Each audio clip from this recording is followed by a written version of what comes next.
Suite au récent rapport sur l'accord de pêche entre le Sénégal et l'Union européenne, le président de l'Union européenne a entamé une visite officielle pour rencontrer le président nouvellement élu du Sénégal. Leurs discussions ont porté sur un large éventail de sujets.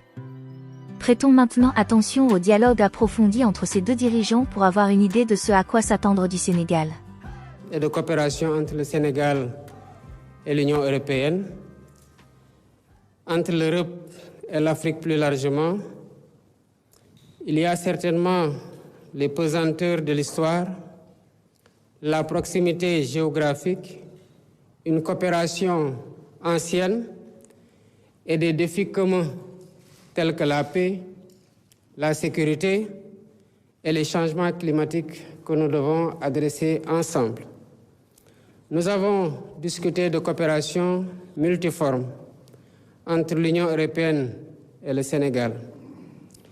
J'ai exprimé au président Michel mes remerciements pour le soutien constant de l'Union européenne à notre pays dans plusieurs domaines de coopération tels que l'eau, l'énergie, l'agriculture, la santé, le transport, le numérique, la jeunesse et l'emploi.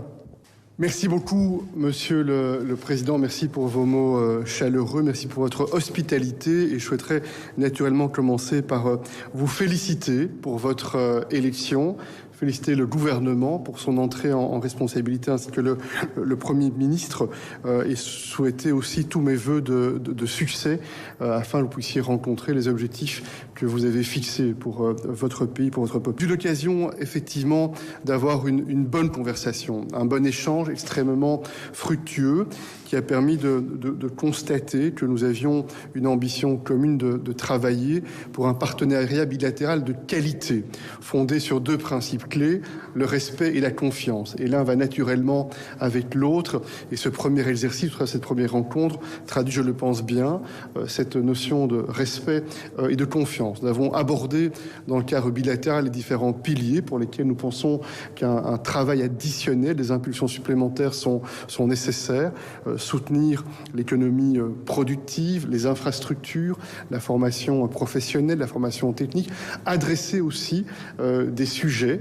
Lorsqu'il y a le sentiment que les sujets doivent être abordés, on ne doit pas le redouter. Dans le secteur de la pêche et des ressources halieutiques, par exemple, regarder quels sont les faits, voir de quelle manière on peut, si c'est nécessaire, apporter des améliorations de part et d'autre, afin de rencontrer un certain nombre de préoccupations légitimes. Alors que la question de l'exploitation des eaux sénégalaises a été soulevée par le président de l'UE, le silence flagrant du président Faye est préoccupant, en particulier compte tenu de la nature controversée de l'accord autorisant les entreprises de pêche de l'UE à exploiter les eaux sénégalaises, privant ainsi les communautés de pêcheurs locales de leurs moyens de subsistance. Ce silence soulève des questions sur la position du gouvernement en la matière et sur son engagement à sauvegarder les intérêts de ses citoyens. Il est vrai que la coopération est dense et multiforme. Mais ensemble, nous voulons bâtir un partenariat repensé, rénové et fécondé par une vision partagée d'un ordre international plus juste et reflétant les réalités du monde actuel. Un partenariat adapté aux mutations et apte à soutenir la dynamique novatrice que nous voulons imprimer à nos relations. Les amis et partenaires du Sénégal sont invités à nous accompagner dans la réalisation de notre programme pour un Sénégal souverain, un Sénégal juste, un Sénégal prospère dans une Afrique en progrès. J'ai également évoqué avec le président Michel nos priorités qui s'articulent autour d'un modèle économique endogène, d'industrialisation avec comme rampe de lancement le secteur primaire, à savoir l'agriculture, l'élevage, la pêche, mais aussi le renforcement des infrastructures économiques telles que les chemins de fer, l'électrification, les télécommunications et les réseaux routiers. La réduction graduelle du déficit budgétaire est aussi une priorité pour le gouvernement. Comme vous le savez, elle passera par l'amélioration de la qualité des dépenses publiques, une fiscalité plus efficace pour une meilleure mobilisation des ressources intérieures, un mécanisme de paiement de l'impôt là où se crée la richesse et une lutte contre les flux financiers illicites.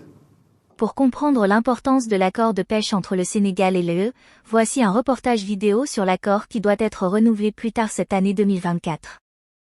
Au cœur de l'accord de pêche du Sénégal avec l'Occident se trouvent les quotas fixés pour les entreprises de pêche de l'UE. Ils sont autorisés à récolter 10 000 tonnes de thon lucratif par an, ainsi que 1 750 tonnes supplémentaires de merlu. Ces quotas représentent une extraction substantielle des ressources marines des eaux du Sénégal, ressources vitales pour la sécurité alimentaire et le bien-être économique de ces communautés côtières.